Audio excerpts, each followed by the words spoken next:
Wren Calloway was 22 years old, and she had $43 to her name. Not $43 and some change in a bank account somewhere. $43, folded twice, tucked into the inside pocket of a canvas jacket that had belonged to somebody else before it belonged to her. That, a duffel bag with 2 changes of clothes, and a set of directions written on the back of a gas station receipt were the sum total of what Wren Calloway owned in the world. That, and 72 hours. 72 hours to save the only thing anyone had left her, a 100-foot water tower on a half-acre of Kansas scrubgrass, rusted the color of dried blood, with a tank at the top big enough to hold 200,000 gallons, and as far as the county records office was concerned, worth exactly nothing. Her great-uncle Desmond had bought it at a surplus auction 31 years ago. $4. The town of Hollow Creek had decommissioned it in the 80s, and nobody else had wanted a 100-foot steel liability sitting on the edge of a wheat field, so Desmond Calloway, a man Wren had met exactly twice in her life, had raised his hand at an auction nobody else showed up to, and bought himself a water tower for less than the cost of a movie ticket. Now he was dead, and it was hers. Almost. There was a lien on it. 9 years back, Desmond had taken a small loan against the property, $1,200 and change, to fix the access ladder after a storm bent it sideways. He'd been paying it down slow, the way a man pays down something he doesn't expect to matter much longer. He died owing $1,150 of it, and under Kansas law, the bank had 72 hours from the reading of the will to either collect that debt from the next of kin or take the deed and sell the tower, land and all, at their own auction to whoever wanted 100 feet of rust badly enough to pay for it. Wren had $43. She had 72 hours. And she had absolutely no idea what she was going to do about either fact. Have you ever had exactly one chance to save something and not even known deep down if it was worth saving? What she didn't know yet, standing at the base of that tower with the wind cutting sideways across the empty field, was that Desmond Calloway hadn't left her a water tower at all. He'd left her a question, and the answer to it was sealed inside a tank that hadn't been opened in over a decade. If you're just finding your way to this channel, welcome.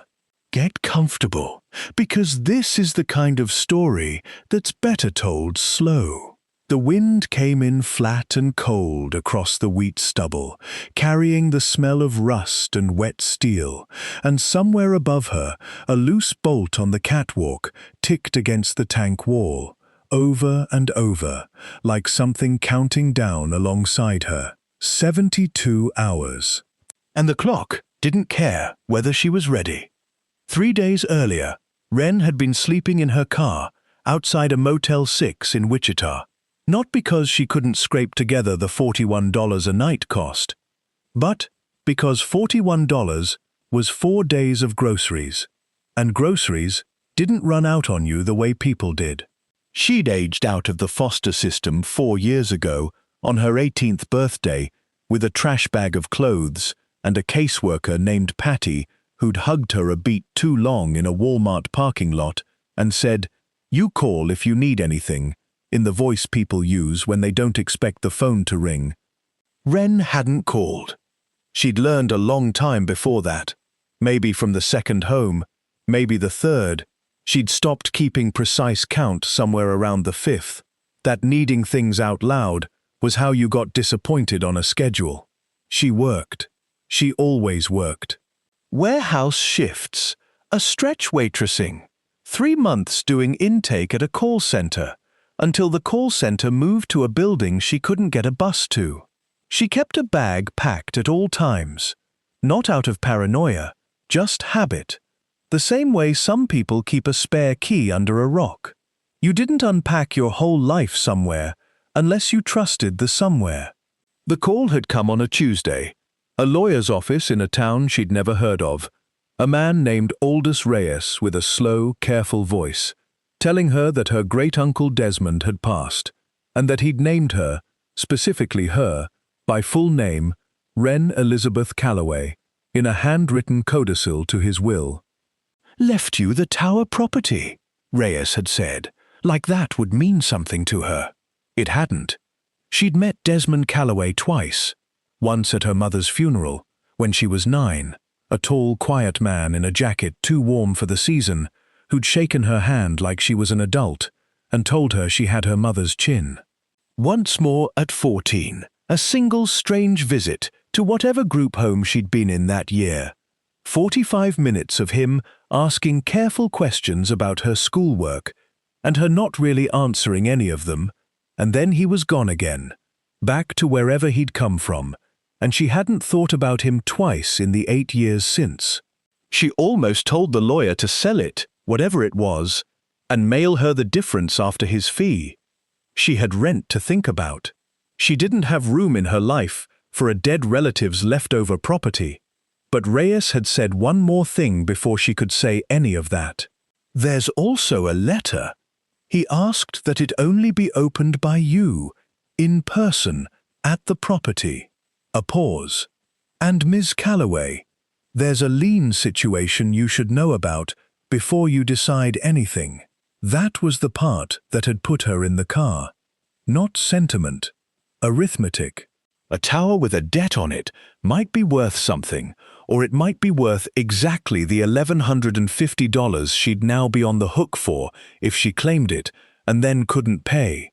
But a letter that a man had gone to the trouble of sealing up and insisting be read in a specific place, that was the kind of loose thread Wren Calloway had never in her life been able to leave alone. She'd driven 4 hours on a quarter tank of gas and the last of her patience, and now here she was, standing in a dead wheat field outside a town of 1,100 people, looking up at 100 feet of condemned steel that smelled like a man she barely remembered, with a clock running down somewhere behind her that she couldn't see and couldn't stop. The access ladder ran up the near leg of the tower, bolted and rust-streaked, disappearing into a round hatch near the base of the tank itself. At the foot of it, half buried in dead grass, somebody had left a small metal toolbox, padlocked, with a single word scratched into the lid in what looked like an old man's unsteady handwriting. Wren. She stood there a long moment, the wind pulling strands of dark hair loose from where she'd tied it back that morning, her boots already soaked through from the wet grass, and felt something she hadn't let herself feel in a long time. Curiosity. Not hope. She'd learned better than that. Just curiosity, sharp and undeniable, pulling her forward the same way it always had, toward things other people had the sense to leave alone. She knelt down in the grass and reached for the toolbox. It wasn't locked with a key. It was locked with a combination dial, 4 digits, and taped to the underside of the lid was a single scrap of paper that made her stomach drop before she'd even finished reading it. "You'll need more than luck to get up that ladder in time. Start with the year I bought this place. D, 72 hours. A tower she couldn't afford to save and couldn't quite bring herself to walk away from. And somewhere above her, sealed inside 200,000 gallons of empty steel tank, a dead man's answer to a question she hadn't known she was asking." Wren tried Desmond's birth year first. She didn't actually know it, so she guessed, working backward from what little she remembered of the funeral program from her mother's service, back when she'd stood next to him in a church basement, and someone had mentioned he was Ellen's older brother by 6 years. It didn't work. The dial refused to budge past the 3rd number. She sat back on her heels in the wet grass and made herself breathe. The year I bought this place, not his birth year, the auction year. Reyes had mentioned it on the phone, hadn't he? Some detail about the property's history he'd rattled off while she was only half listening, too busy doing math about gas money to care about dates. She dug her phone out of her jacket pocket, down to 11% battery, and scrolled back through her call log until she found the voicemail Reyes had left before she'd finally picked up. She played it once, twice, holding the phone tight against her ear against the wind. Acquired the property at a county surplus auction in the fall of… There it was. 4 digits. She turned the dial with fingers that had gone stiff from the cold, and on the 3rd try, the padlock gave with a small, satisfying click that felt bigger than it had any right to.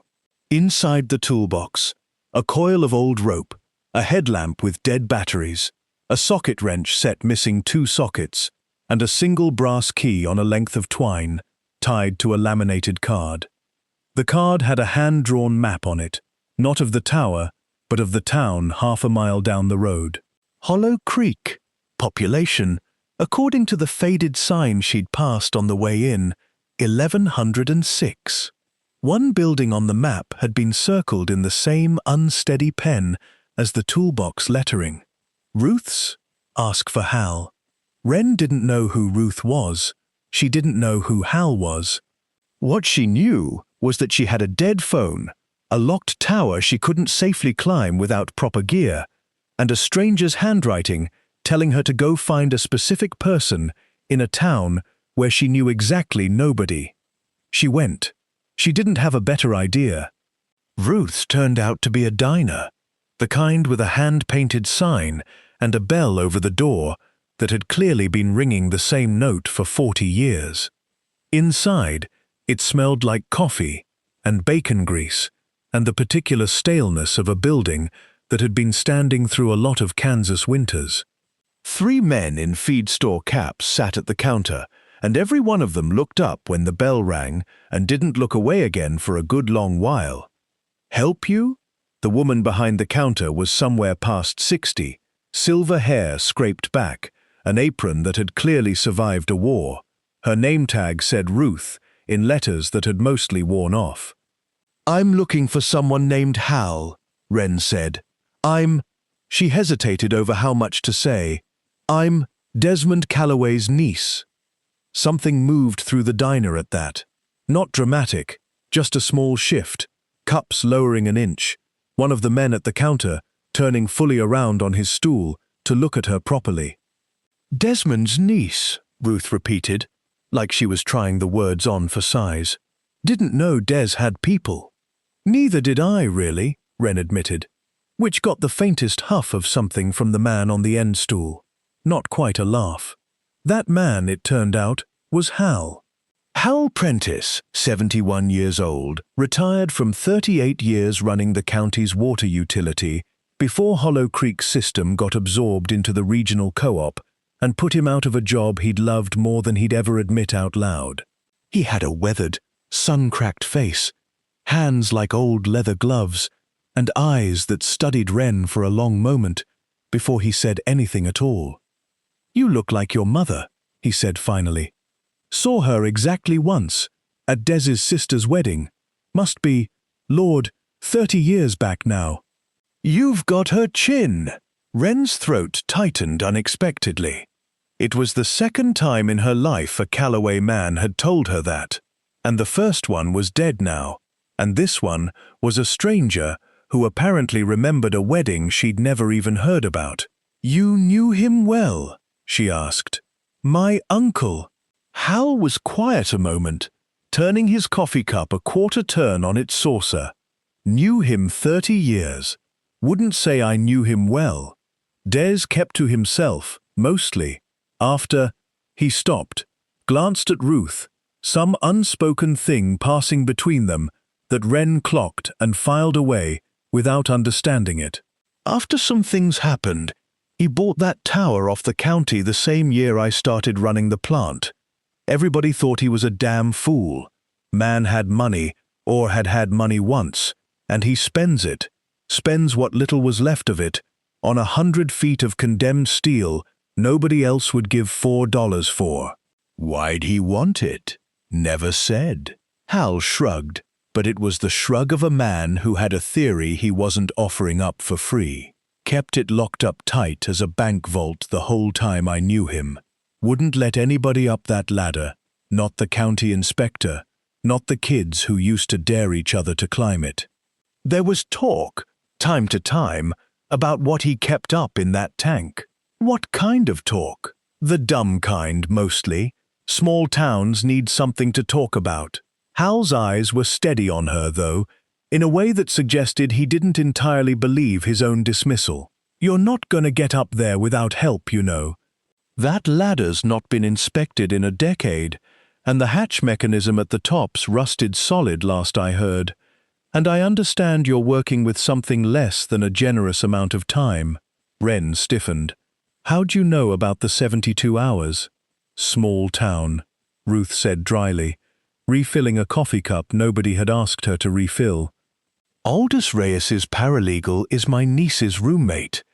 Everybody within 8 miles of here knew about that lien before you crossed the county line, honey. Wren didn't know whether to be embarrassed or grateful.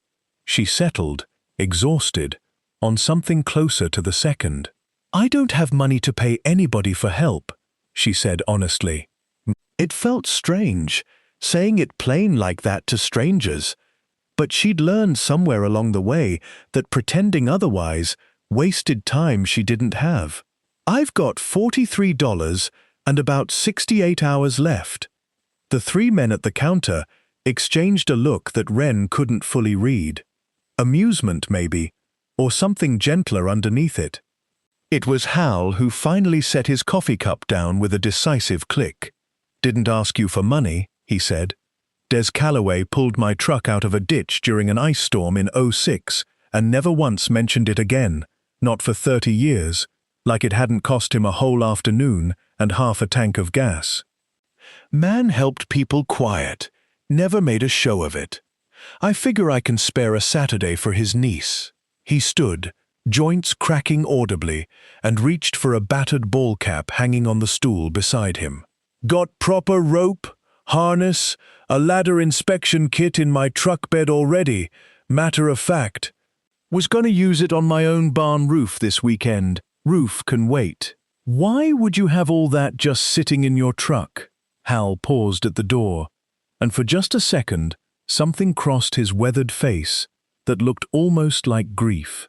Man makes a habit of checking on a friend's property every now and then, he said, even after the friend's gone and there's no good reason left to keep doing it. He held the door, the bell ringing that same worn note. You coming, or you gonna sit there and let the clock run? Wren looked back once at Ruth, who gave her a small nod that felt, somehow, like the first real welcome she'd gotten in this whole strange day, and followed Hal out into the wind, toward a truck loaded with exactly the equipment she hadn't known she desperately needed. Driven by a man who'd been quietly watching over her uncle's tower for reasons he clearly wasn't ready to explain yet. You did this a lot, Wren said. Not quite a question. Drove out here, I mean, after he died. Couple times, Hal admitted. First to make sure nobody'd broken in and hurt themselves on that ladder. Then just habit, I guess. Man spends 30 years watching a thing. Hard to stop all at once. He glanced over at her. You'll find that out yourself, probably, if you keep it. I haven't decided if I'm keeping it. No, Hal agreed easily, like that was the most reasonable thing in the world. Course not. Man handed you a locked steel tower and a countdown clock. Nobody decides anything sensible under those conditions. They pulled up alongside the tower's near leg, and Hal was out of the truck before Wren had her seatbelt off, already hauling gear out of the bed.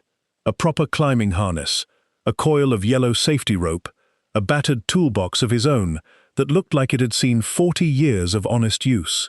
He worked with the unhurried efficiency of a man who'd done dangerous, careful things for a living and never once needed to rush to prove it. Ladder's the first problem, he said, tipping his head back to study the rusted rungs, disappearing up into grey sky. Been through a lot of winters unmaintained. I'll go up first, test each rung. You follow exactly where I put my feet. We clip in every 20 feet, no exceptions. Don't care how much of a hurry you're in. You don't have to come up with me. Wasn't offering, Hal said, not unkindly, already stepping into the harness. Des would skin me if I let his niece climb that thing alone on her first day, and frankly, I'd like to see what's up there myself. Man kept me curious for 30 years. Not about to stop now on account of good manners. The climb took the better part of 40 minutes. Hal moved slow and sure, calling out warnings. That one's soft, skip it. Waits on the left rail here. While Wren followed, harness biting into her shoulders, wind picking up the higher they went, until it had a real bite to it, cutting straight through her jacket. Halfway up, she made the mistake of looking down at the wheat field spreading out flat and endless below them, and had to press her forehead briefly against the cold rung in front of her until the world stopped tilting. "Don't look down," Hal called back, not unkindly. "Look at the next rung. That's the whole trick to about 90% of hard things in my experience." They reached the catwalk that ringed the base of the tank a little past noon, both of them breathing hard, hands raw from cold steel. From up there, Wren could see the whole shape of the place properly for the first time. The tank itself was enormous, a squat cylinder of riveted steel, maybe 40 feet across, streaked rust orange down its sides, with a single round access hatch set into the top, secured with a wheel lock mechanism gone brown and stiff with age. And something else. Welded to the catwalk railing, half hidden by 3 decades of rust, was a small brass plaque, no bigger than Wren's palm. She had to scrape at it with her thumbnail before the engraving came clear. For E. So she'd never have to ask twice. No date, no other explanation. Wren stood there a long moment, feeling the wind pull at her hair, turning that single line over and over. "E," she said finally. "Who's E?" Hal had gone very still beside her, studying the plaque with an expression she couldn't fully read. Something careful, something guarded. "Couldn't say," he said, which was, Wren was beginning to understand, the particular way this whole town had of saying, "I could say plenty, but it's not mine to tell." "Hal, not my story," he said, gentler now. "Man's got a right to his own history, even after he's gone. You want that answered proper, you're gonna have to find it yourself. Or ask somebody who's got better standing than me to be handing out Des Calloway's secrets." It should have frustrated her more than it did. Instead, standing on a catwalk 100 feet above a wheat field, with the wind screaming past her ears, Wren felt that same sharp pull of curiosity from the day before, undeniable, pulling her forward toward the sealed hatch at the center of the tank. The wheel lock wouldn't budge by hand. Decades of rust had welded it near solid, and Hal spent the better part of an hour working penetrating oil into the mechanism, patient as a man diffusing something, while Wren huddled against the wind and turned the toolbox's brass key over and over in her cold fingers, wondering what it opened, since it clearly wasn't this. "That's not for the hatch," Hal said, noticing. "Wheel lock doesn't take a key, just needs muscle and patience. That key's for something else, something smaller. Any guesses?" "1 or 2, Hal said, and wouldn't elaborate further, which was becoming, Wren thought, a distinctly maddening pattern with this man. The wheel finally gave a little after 2, with a shriek of protesting metal that Wren felt in her back teeth, and turned, slow, grinding, but turning, under their combined weight. The hatch lifted on a hinge gone stiff with disuse, and cold, stale air rolled up out of the darkness below, carrying a smell like old dust and something faintly metallic underneath it. Hal clicked on a proper flashlight, his own, not the dead one from the toolbox, and played the beam down into the tank's interior. It was empty. Vast and echoing and completely disappointingly empty. Bare curved steel walls 40 feet across, a floor scattered with decades of dead leaves and rust flakes that had blown in through some gap she couldn't see.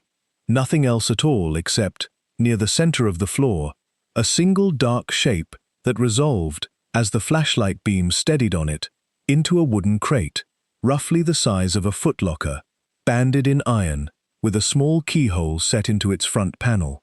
"Well," Hal said quietly, After a long moment, "Guess we know what the key's for." Wren stared down into the dim tank at that solitary crate, sitting alone in 40 feet of empty steel space that a man had apparently gone to enormous trouble to keep sealed for 30 years, and felt her exhaustion and her cold hands and the ticking clock of her 72 hours all narrow down, suddenly, to one single overwhelming question. How do we get down there? Hal was already uncoiling a second length of rope, checking the anchor points on the catwalk railing with the same unhurried care he'd brought to everything else that day. "Carefully," he said, "and not today. Lights going, wind's picking up, and I'm not lowering a woman I met 3 hours ago into a steel tank on questionable rope in failing light, no matter how good a story it'd make." He caught her expression and almost smiled. "Tomorrow, first light. I'll bring proper gear, and Ruth'll want to feed you something that isn't gas station coffee. That crate's waited 30 years, Miss Calloway. It'll wait one more night." It felt, in that moment, like the hardest thing anyone had asked of her all day. Harder than the climb, harder than the cold. But she thought of her $43, and her aching hands, and the plaque with its single unanswered initial, and understood, with the particular clarity of someone very tired, that Hal was right, and that she had exactly one more night to figure out what to do about a debt she still couldn't pay, a mystery she couldn't stop chasing, and a stranger named E, whose name was welded into steel above a locked crate, that had been waiting, patiently, in the dark, for 30 years. Ruth's diner had emptied out by the time Hal drove her back into town, the dinner rush long past. Just the two of them, and the low hum of a radio someone had left on behind the counter. Ruth took one look at Wren's wind-scraped face and rust-stained hands, and didn't ask a single question, just pointed her toward the bathroom to wash up, and had a bowl of chicken and dumplings waiting by the time she came back out. "On the house," Ruth said, before Wren could even reach for her $43. "Des ate here every Sunday for 20-some years. Least I can do for his kin is see she doesn't go to bed hungry on the coldest night we've had all month." Wren ate slower than she meant to, savoring it in a way that embarrassed her a little. She couldn't remember the last time someone had put a hot meal in front of her and refused payment.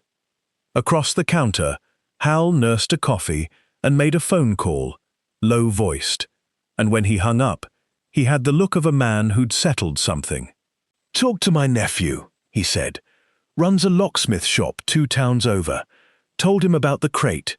He's not going to have time to come out himself, but he walked me through what we're likely dealing with. Said an iron-banded footlocker like that, sealed 30 years, the lock mechanism's probably rusted same as everything else up there. Might need more than the key alone.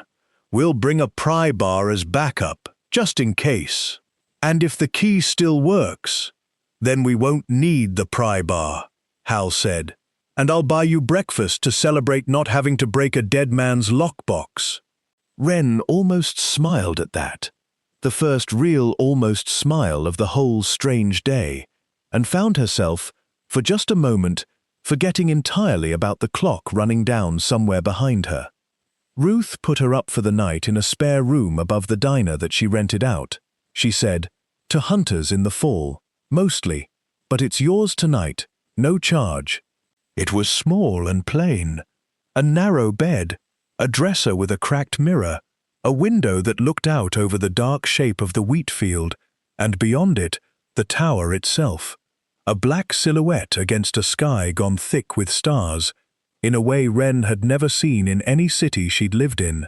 She lay awake a long time, turning the brass key over in her fingers, thinking about a plaque that said 4E, and a lawyer who'd been careful about how much he told her, and a whole town that seemed to know more about her own family than she did. "Who are you, E?" she thought, and fell asleep somewhere in the middle of not finding an answer. Hal picked her up before the sun was fully over the horizon, a thermos of coffee on the seat between them, and a proper rope and pulley rig loaded in the truck bed, alongside a battered pry bar Wren hoped they wouldn't need. The climb went faster this time. Her body remembered yesterday's route, even through the ache in her shoulders. And by full light, they stood again on the catwalk, the wheel lock hatch, already yawning open from the day before, cold air still rising up out of the dark tank like it had never stopped. "I'll lower you," Hal said, checking the anchor points a second and third time with the same careful patience he brought to everything. "Harness stays clipped the whole way down, no exceptions. You get to that crate. You don't unclip until your feet are flat on that floor, and I've confirmed the anchor's holding. Understood?" "Understood." The descent took only a few minutes, but it felt longer, the tank's curved walls sliding past in the grey morning light, filtering down through the open hatch above, the sound of her own breathing loud in the enclosed space. Her boots hit the floor with a soft crunch of dead leaves and rust flakes, and she stood there a moment, letting her eyes adjust, before turning toward the crate. Up close, it was smaller than it had looked from above, maybe 2 feet by 3, iron-banded, the wood beneath the bands gone silver-grey with age but solid, not rotted through the way she'd half expected. The keyhole sat dead center of the front panel, worn smooth by a hand that had opened this crate, she guessed, at least a few times before sealing it up for good. Her own hand shook slightly as she fitted the brass key into the lock. It turned, stiffly, with a grinding resistance that made her heart drop for a second. But it turned, all the way, and the lock released, with a small metallic clunk that echoed strange and hollow around the tank's curved walls. "It worked," she called up, and heard Hal's answering whoop of triumph from the hatch above, entirely undignified for a 71-year-old retired utility worker, and somehow exactly right for the moment. She lifted the lid. For a second, in the dim light, she couldn't fully process what she was looking at. Bundles of cash, wrapped in what looked like decades-old rubber bands gone brittle and cracked, stacked neat and tight to fill most of the crate's interior. Not a fortune by movie standards, she'd learn later when she finally counted it properly, but more money than Wren Calloway had ever seen in one place in her entire life. Beneath the cash, a smaller wooden box, and beside that, wrapped in what had once been oilcloth and had mostly disintegrated with age, a leather-bound book that looked like a journal, and on top of everything, resting where it couldn't be missed, a single envelope with her name on it, in the same unsteady handwriting from the toolbox lid. Wren! Her hands were shaking properly now, not from cold. She heard Hal calling something down to her, asking if she was all right, and had to clear her throat twice before she could call back up, that she was fine. She was fine. She just needed a minute. She didn't open the envelope down there in the dark. Some instinct told her this wasn't a letter meant to be read alone in a rusted tank with her hands still trembling. This was a letter that deserved daylight, and quiet, and time she didn't currently have 70-some hours of. She loaded the crate's contents carefully into the canvas bag Hal lowered down for exactly that purpose. Cash, journal, small box, letter, all of it, and clipped herself back into the harness and let Hal haul her back up into the grey morning light, her heart going harder than the climb alone could account for. "Well?" Hal said, when she was finally standing beside him on the catwalk again, breathing hard, the bag clutched against her chest, like it might disappear if she loosened her grip. "There's money," Wren said, still half disbelieving her own words. "And a journal, and a letter, for me." She looked at him, and something in her voice cracked slightly around the edges in a way she hadn't expected, and couldn't quite stop. "Hal, why would he do this?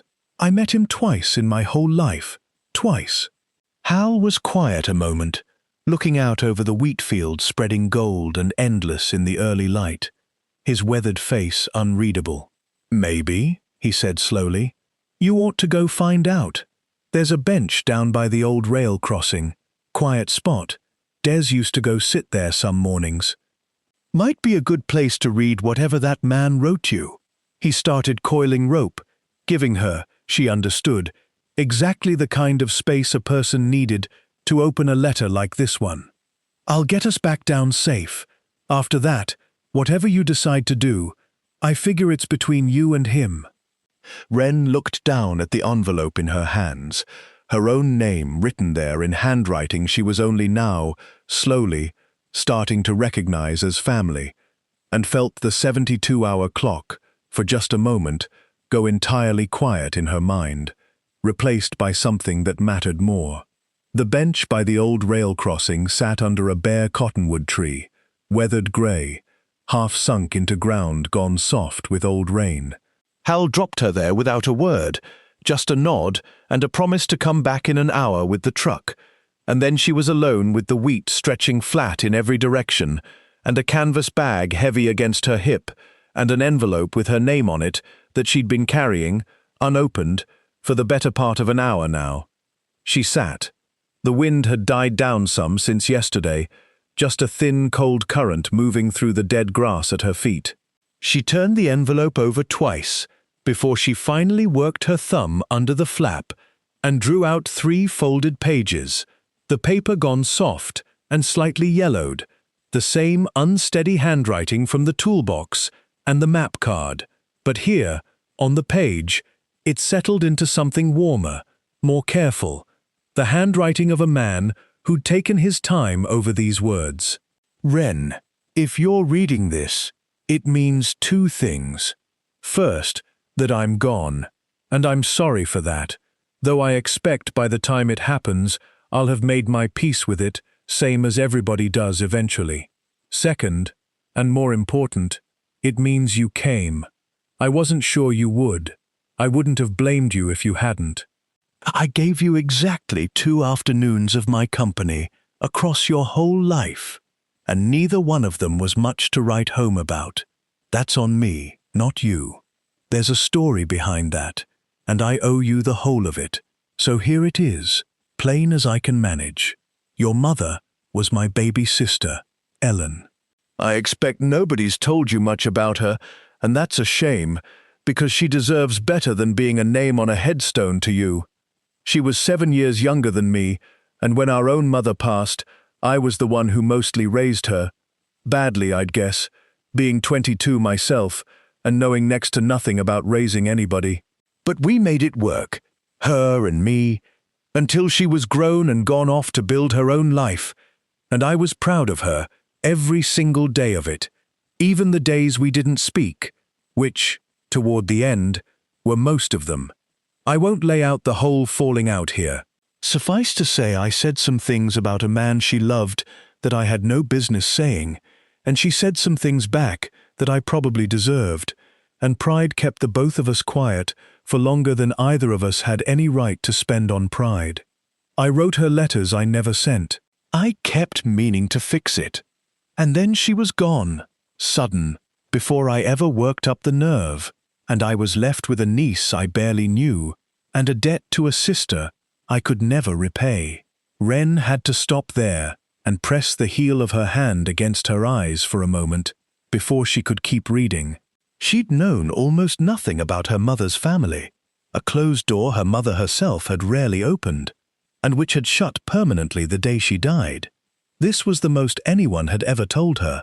That plaque on the catwalk, you'll have found it by now if you made it up there, that was for her. E for Ellen. I bought this tower the year after we stopped speaking, on a fool's impulse I couldn't fully explain even to myself at the time, except that I'd just come from an auction with money I didn't much want anymore, money that reminded me of the argument, and I saw 100 feet of rusted steel nobody else wanted and thought, here's something I can build back up, since I couldn't fix the thing that actually mattered. I told myself I'd fix the tower, and it'd be a kind of penance. I told myself, too, that one day Ellen would forgive me, and I'd bring her out here and show her what I'd built out of the wreck of that year, and she'd understand what I couldn't say out loud. I never got the chance. After she passed, I found out, through the grapevine, the way you find out most things in a small county, that she'd left behind a daughter who'd gone into the foster system with next to nothing. I came to see you twice. I know it wasn't enough. I told myself I was giving you space, letting you settle, meaning to come back more regular once you were older. And then years went by the way years do, and I ran out of them before I ran out of excuses. So here is what I actually have to give you, plain and simple, since I've spent 3 pages avoiding it. There's money in that crate. Not a fortune, but enough to matter, enough to pay off that fool lien I let sit too long, and enough left over to make a real start on something, if you want it. But Ren, I need you to hear this part clear. The money is not the gift. The money is just money, and money runs out, same as time does. The gift is the tower itself, and everything it taught me over 30 years of trying to fix something with my own 2 hands because I couldn't fix the one thing that actually needed fixing. The gift is a chance to build something real, on your own terms, out of a piece of the world nobody else believed was worth saving. I believed it. I believe the same thing about you, though I've got precious little right to say so. You don't owe this place anything. You can sell it, take the money, and go live whatever life you want, and I won't blame you one bit. You never asked to inherit a dead stranger's regrets. But if some part of you is curious the way I always was, the way I suspect runs in our family whether we like it or not, then maybe you'll want to see what else it can become. There's a smaller box in there too. That one's not from me. Ask Hal Prentice about it when you're ready. He'll know when that is better than I could tell you from here. Your mother had your chin. I hope somewhere in this you find you've got a little of my stubbornness too. It served me better than my pride ever did. With more love than I ever managed to say out loud. Your uncle. Desmond Wren sat very still for a long time after she finished reading, the pages loose in her lap, the wind moving quiet through the dead grass, her eyes stinging in a way that had nothing to do with the cold. She thought about her mother, a name, Ellen, that had always felt more like an absence than a person, suddenly given weight and history, and a brother who'd loved her enough to spend 30 years building a monument to an apology he never got to make. She thought about 2 strange, brief visits she'd misunderstood her whole life as indifference, when they'd actually been a man working up courage he never quite found enough of. And she thought about the smaller wooden box still sitting, unopened, in the bag beside her, and a name, Hal Prentice, who apparently knew things about it that even Desmond hadn't been ready to write down. She wiped her face with the back of her hand, folded the letter carefully back along its original creases, and looked up to see Hal's truck rolling slow down the gravel road toward her, right on schedule. There was still a lien to pay, still a clock running down somewhere behind all of this. But for the first time since she'd stood alone in that wheat field with $43 and a set of directions on a gas station receipt, Wren Calloway understood that she wasn't chasing a stranger's mystery anymore. She was chasing her own family's story, and it wasn't finished yet. Hal didn't say anything when she climbed into the truck, just handed her a folded handkerchief without comment, and Wren realized only then that her face was still wet. She wiped it, embarrassed, and he pretended very hard to be adjusting his mirror until she'd finished. "He told you about Ellen," Hal said finally, pulling back onto the gravel road. "You knew there'd been a falling out. Des never told me the particulars. Man kept his own counsel about most things, especially that. But I knew he wrote her letters some nights and never mailed a one of them. Found the drafts once, cleaning out his truck after he asked me to help him sell it a few years back. Didn't read them. Wasn't my business." Hal's jaw worked a moment. "He asked me, once, would I check on you, years back. Said he didn't have the right to reach out himself, not after so long, but wanted to know you were all right." "You knew where I was? Knew you were in the system, knew roughly what county, didn't know more than that, and honestly, Wren, I didn't push. Wasn't my place." He glanced over at her. For what it's worth, when Reyes's office called around asking questions before you got here, I told them what little I knew. Wanted you found, if it came to that. Man deserved to have his letter read by somebody, even if I couldn't make that somebody easier to track down. Wren sat with that a moment, watching the wheat field roll past, the tower's silhouette growing larger again as they approached. The letter mentioned a box, a small one. Said to ask you. Hal's hands tightened slightly on the wheel. Not alarm exactly, but something careful. Figured he might. Well, it's not mine to explain the way the letter explains things, Hal said. But I can tell you this much. That box has been sitting in my gun safe at home for going on 6 years now. Des asked me to hold on to it. Said if anything ever happened to him, and you turned up, I was to give it to you once you'd read his letter proper. Didn't ask me to open it. Didn't tell me what's inside. I've wondered plenty, I'll admit. But a man asks you to hold something sealed for 6 years, you hold it sealed. Can we go get it now?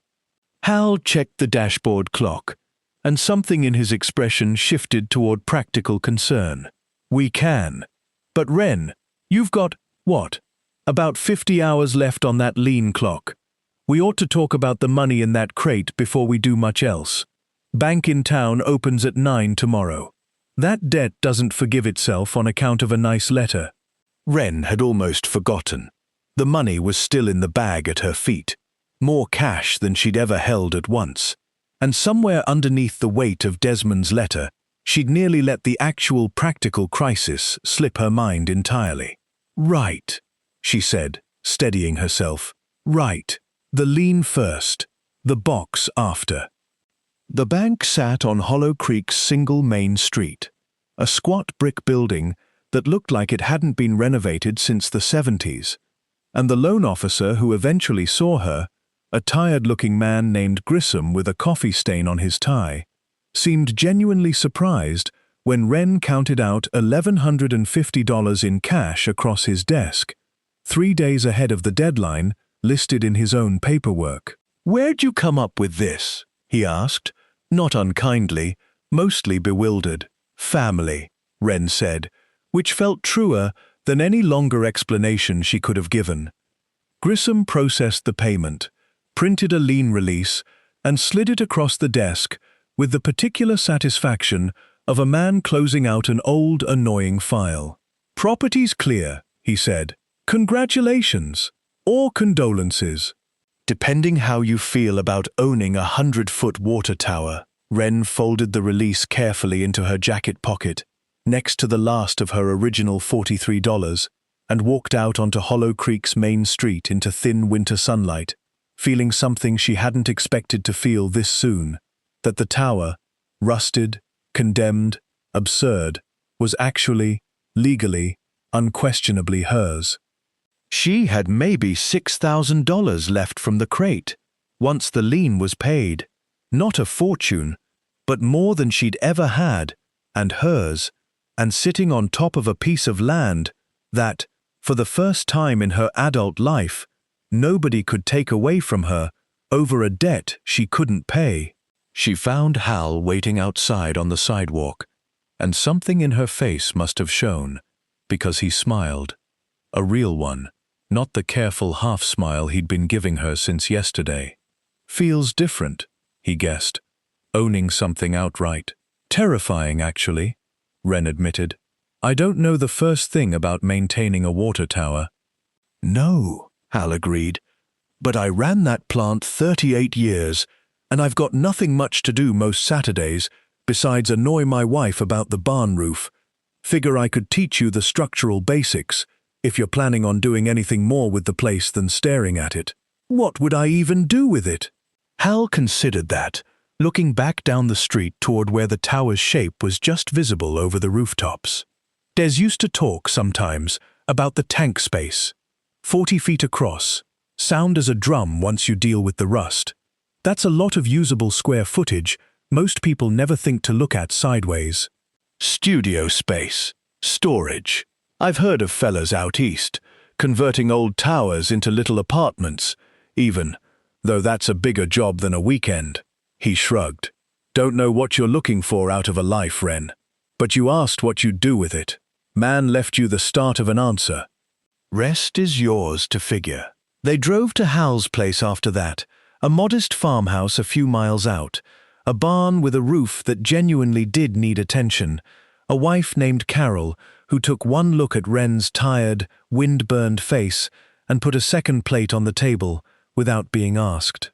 Hal disappeared into a back room and returned with the small wooden box from his gun safe, setting it on the kitchen table between them with a care that made it feel, suddenly, much heavier than its size suggested. It was locked. A different lock than the crate, smaller, newer looking, with no obvious keyhole at all, just a small dial set into the lid.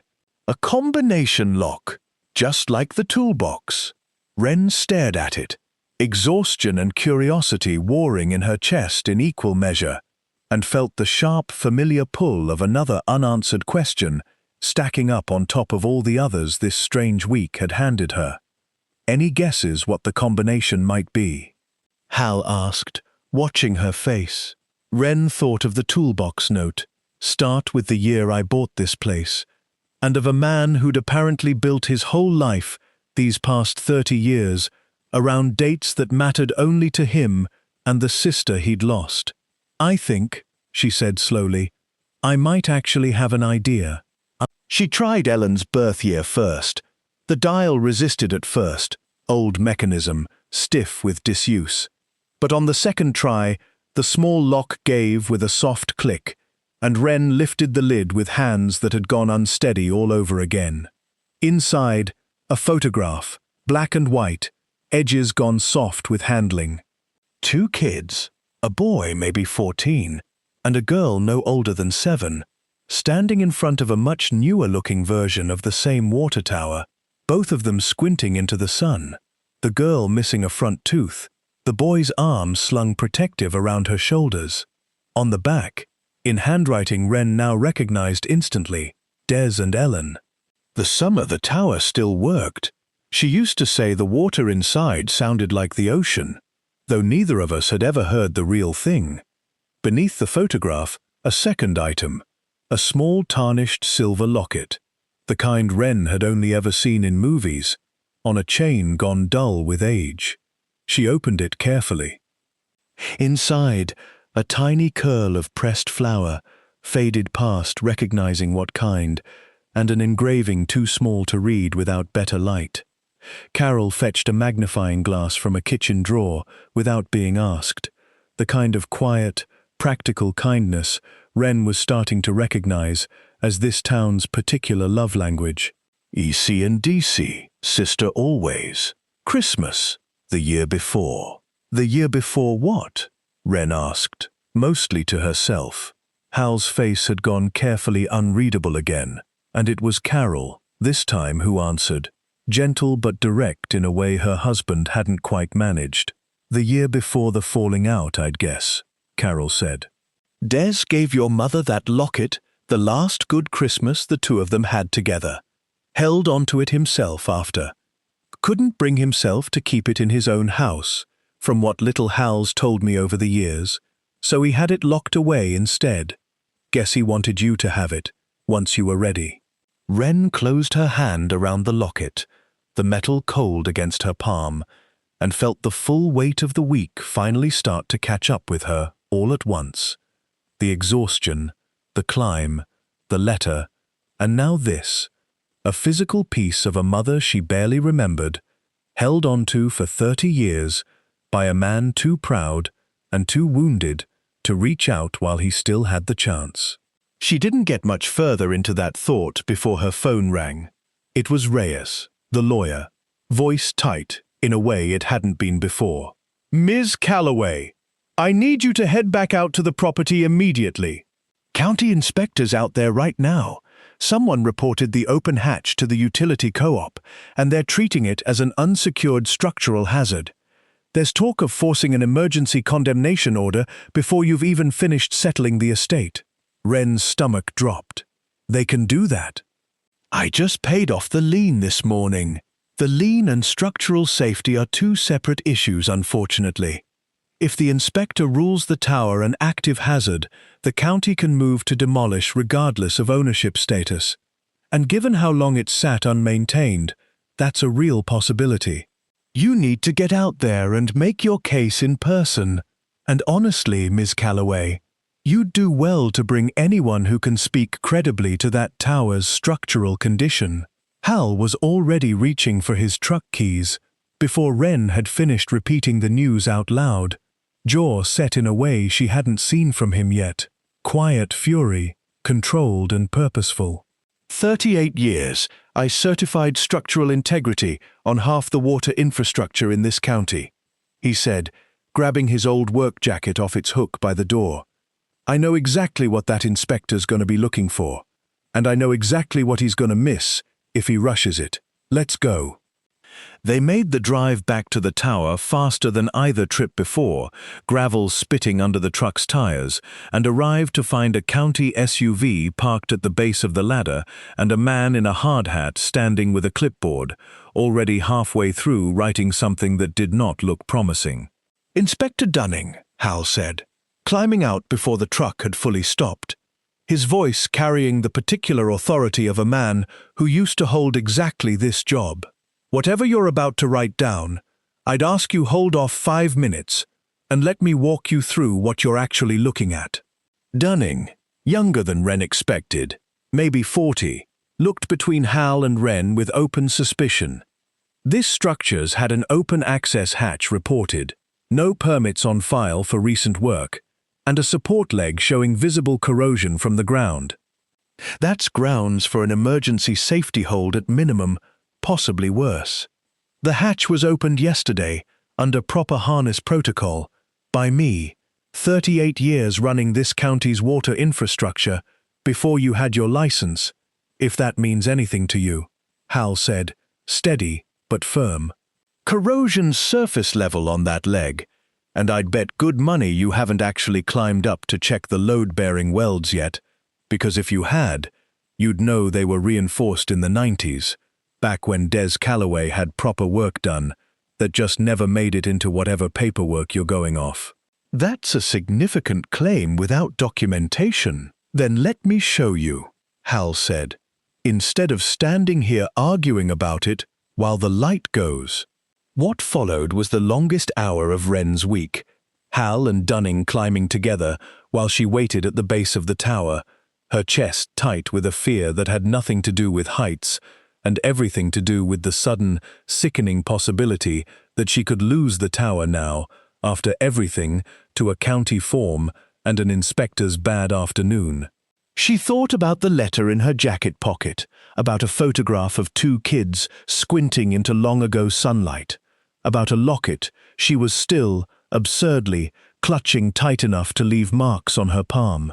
Not now, she thought, watching the 2 men's shapes moving small and careful along the catwalk high above her. Not after everything it took to get here.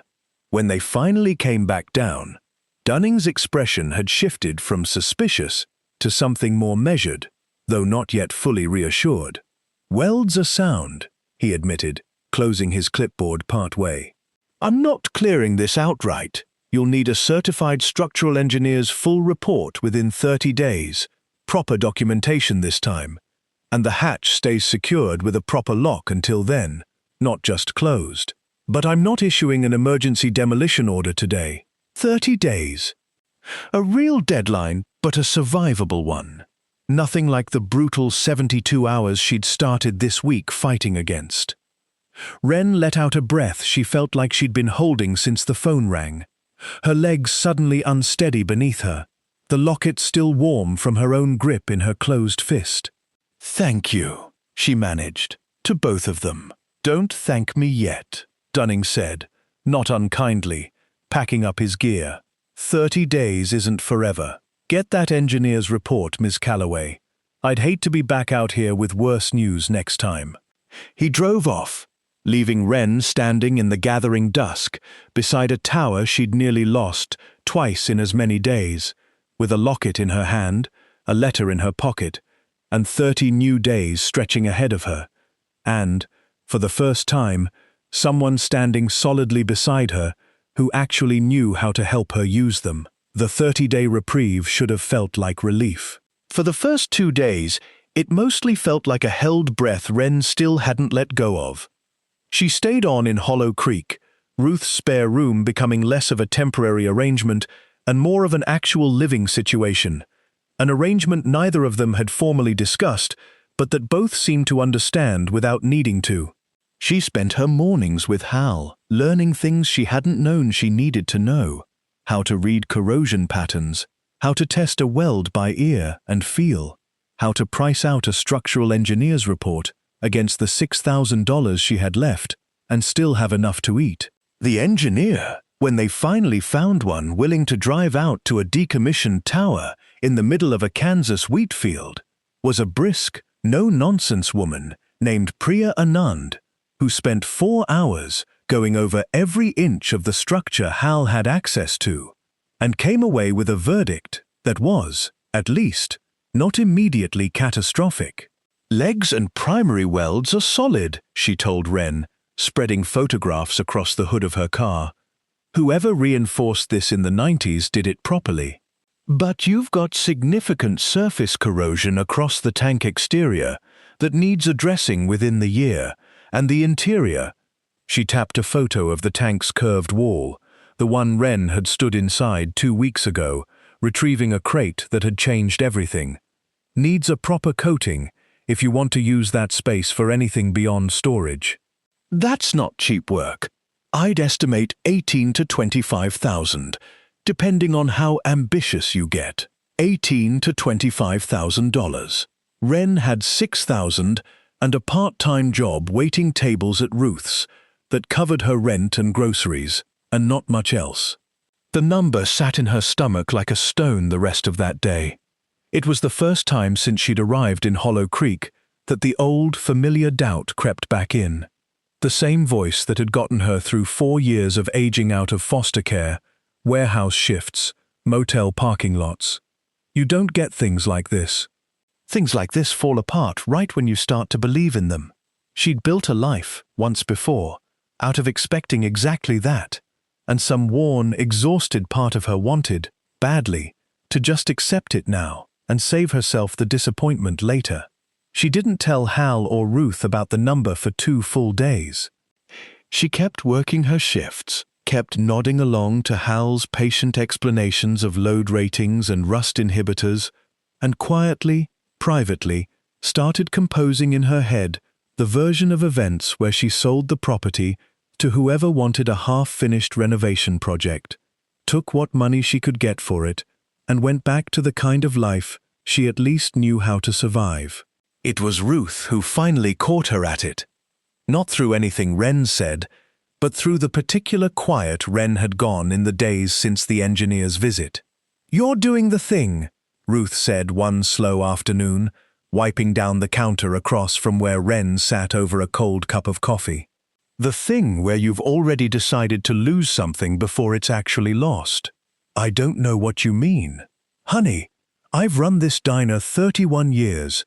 I know exactly what a person doing the math on giving up looks like, because I've watched half this town do it at one point or another." Ruth set the rag down, leaned against the counter properly. "You got a number in your head that scares you, so you're already planning your exit instead of asking whether there's another way through it. That's not caution. That's just fear wearing caution's clothes." Wren opened her mouth to argue and found, uncomfortably, that she didn't have much of an argument ready. $20-some thousand is real money," Ruth allowed. "Nobody's saying otherwise. But you're a girl who turned $43 and a locked toolbox into a paid-off lien and a story this whole town's been quietly rooting for since word got around. Seems early to me, deciding you've already lost. 3 weeks into a fight, you haven't actually finished fighting." That night, unable to sleep, Wren pulled out Desmond's letter again, reading it over for what must have been the 10th time since that morning on the bench by the rail crossing. "You don't owe this place anything," he'd written. But if some part of you is curious the way I always was, then maybe you'll want to see what else it can become. She thought about the plaque on the catwalk, so she'd never have to ask twice, and understood, suddenly and completely, that Desmond hadn't spent 30 years quietly reinforcing welds and maintaining a condemned tower because he expected it to be easy. He'd done it because doing hard, patient things with your own two hands was, in the end, the only kind of apology he'd known how to make. The tower wasn't a gift that was supposed to arrive finished. It was a gift that was supposed to require exactly this: stubbornness, patience, the willingness to keep showing up, even when the number in front of you was frightening. She was up before dawn the next morning, at Hal's kitchen table before Carol had even started the coffee, a legal pad in front of her covered in her own handwriting, a rough plan, amateur but earnest, breaking the $25,000 into phases she might actually be able to manage over a year or two, starting with the cheapest, most urgent repairs first. Studio space rents for real money, even out here, if it's done right, she said, when Hal finally came downstairs and found her there. I looked it up.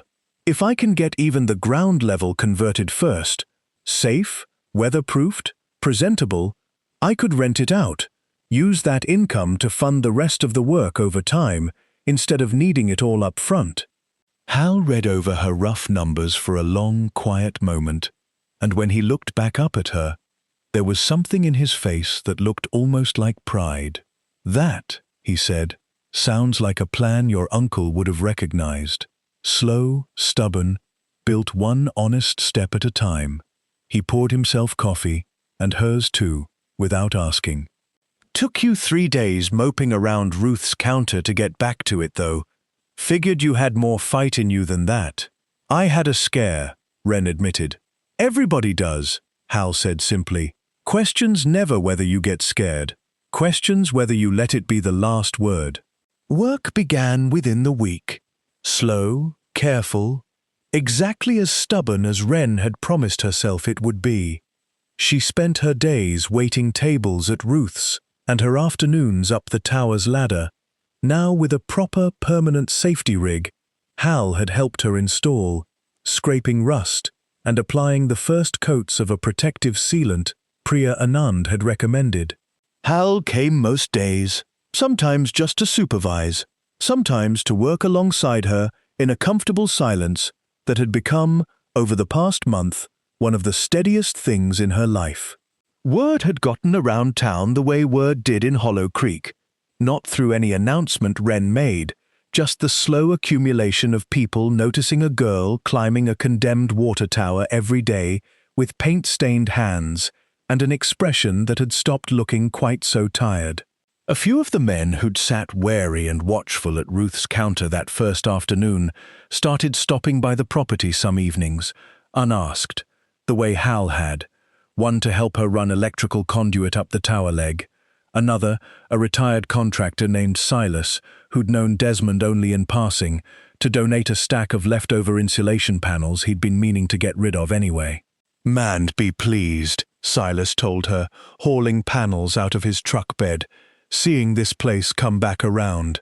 Everybody figured that tower for dead weight 30 years running. Nice to be wrong. By the 4th week, the ground level of the tank had a proper subfloor, insulated walls, and the beginnings of what Wren was already, privately, starting to think of as a real space, not finished, not close to it, but no longer just a rusted shell either. She'd found a small local business, a jewelry maker named Denise, interested in leasing it as a studio the moment it was weatherproof enough, which would be enough income, if it held, to fund the next phase of repairs without touching what little savings she had left. She was 3 days from the target date the county inspector had set for a follow-up review when the storm came. It rolled in from the west with almost no warning, the kind of fast, violent spring system Kansas produced with terrifying regularity. And by the time Wren got the weather alert on her phone, a tornado watch, severe thunderstorm warning, damaging winds expected within the hour, She was already up on the catwalk, 40 feet up, in the middle of sealing the last exposed weld before the following week's follow-up inspection. The wind hit first, faster and harder than she'd braced for, catching her sideways hard enough that only the safety harness kept her upright. Below, she could see Hal's truck already turning fast into the property, and here, distant over the rising wind, the sound of the county's tornado siren starting up from town. "Get down!"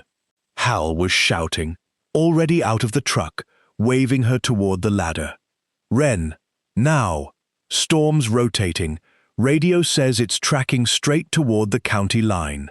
She started down, harness clipped at every point, exactly the way he'd drilled into her. Wind screaming past her ears, rain coming sideways now hard enough to sting. She was maybe 30 feet up when she heard it, a sharp, tearing groan of metal from somewhere above her, and looked up in time to see the newly repaired access hatch, not yet fully secured with its permanent lock, tearing loose from its damaged hinge in the wind and swinging wild against the tank's exterior. If it came fully free, it would fall, 40 feet, directly onto the ladder, directly onto Hal, who was still standing at the base, shouting instructions up at her. Ren didn't think. She climbed back up 3 rungs, fighting the wind with everything she had, and grabbed the loose hatch with both hands, wrestling it back against its frame while the storm tried to tear it from her grip entirely. Her harness held her against the ladder, but her arms screamed with the effort of holding 40 pounds of swinging steel against wind that wanted it gone. "Ren, leave it! Get down! It'll hit you," she shouted back, barely audible over the storm. "Give me 30 seconds." She'd learned, over the past month, exactly which bolts held the hinge and exactly how the emergency latch worked. Hal had walked her through it a dozen times, patient repetition that had felt, at the time, like excessive caution for a hatch that wasn't even fully installed yet.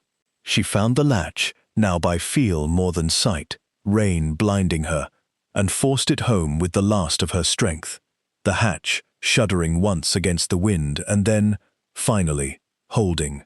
She got the rest of the way down the ladder, on legs that had gone to jelly, and Hal caught her at the bottom, both of them soaked through, the storm still screaming around them as he half-dragged her toward the truck's shelter.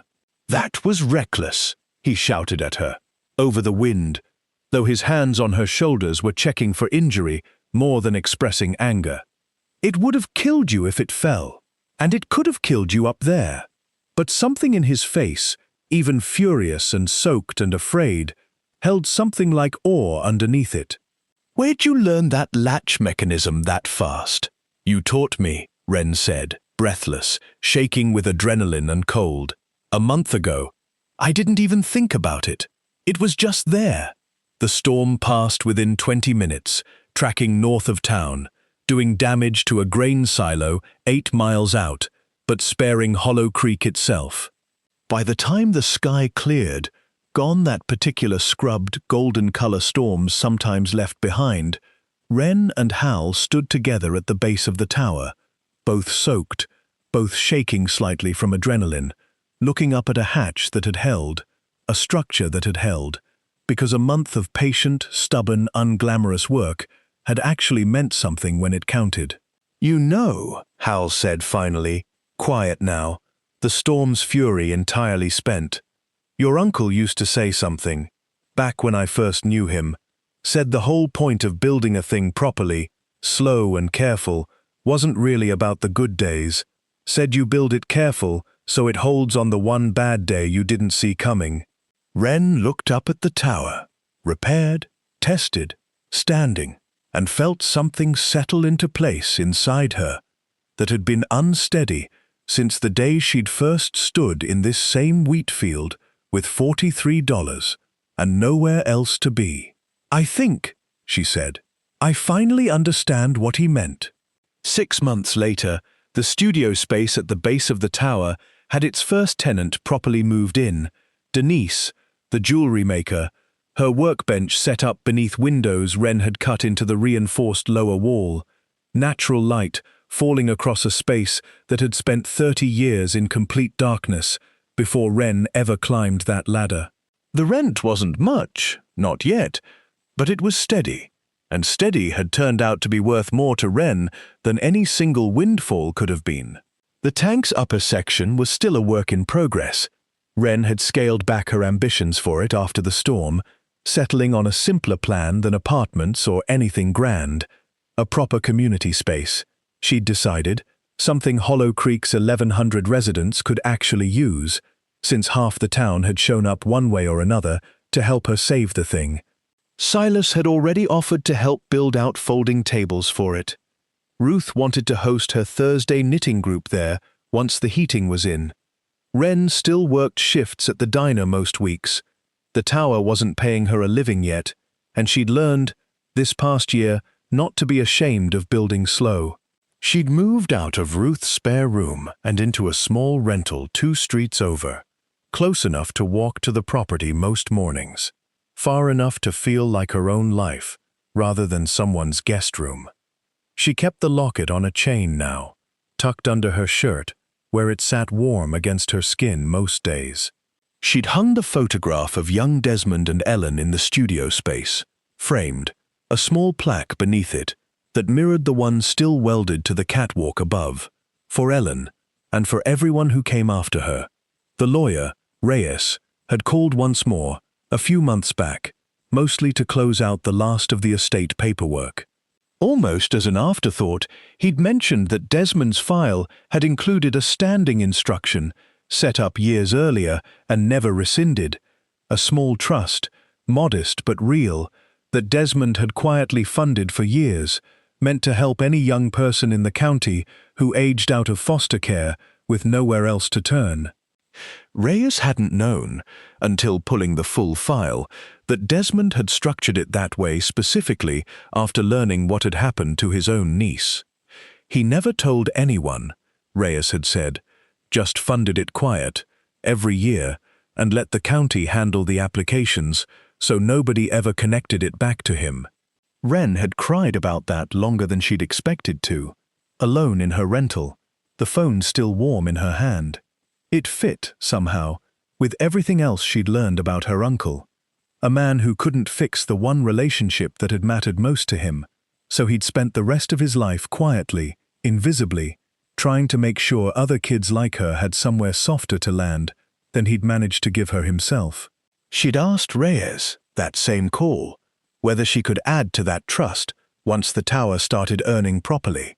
He'd said, in the careful voice of a man who dealt with grief for a living, and had learned not to comment on it much, that Desmond would probably have liked that.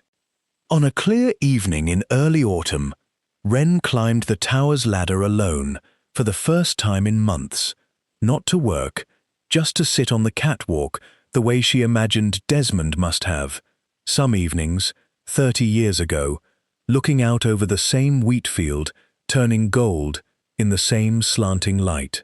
A car pulled up below as she was climbing back down, a battered sedan she didn't recognize, a girl maybe 19 getting out of it, hesitant, holding a folder of what looked like paperwork. "Are you Wren Calloway?" The girl called up. "The lady at the county office said you might know something about." She glanced at the folder, uncertain. "About the trust, the one for kids aging out. Said you might understand it better than the pamphlet did." Wren looked down at her from the ladder, 20, maybe 21 now herself, though it felt like a lifetime since she'd stood exactly where this girl was standing, holding a folder of paperwork and not fully believing anyone actually meant to help her, and felt something settle warm and certain in her chest. "Yeah," she said, climbing the rest of the way down. "Yeah, I do. Come on, let's sit down somewhere, and I'll tell you a story about a man who bought this water tower for $4, and what he left behind for people like us. If there's one thing this story leaves you with, maybe it's this: the things that look like nothing. A condemned water tower, $43, 2 brief visits from a relative you barely remember, sometimes turn out to be exactly the foundation you needed.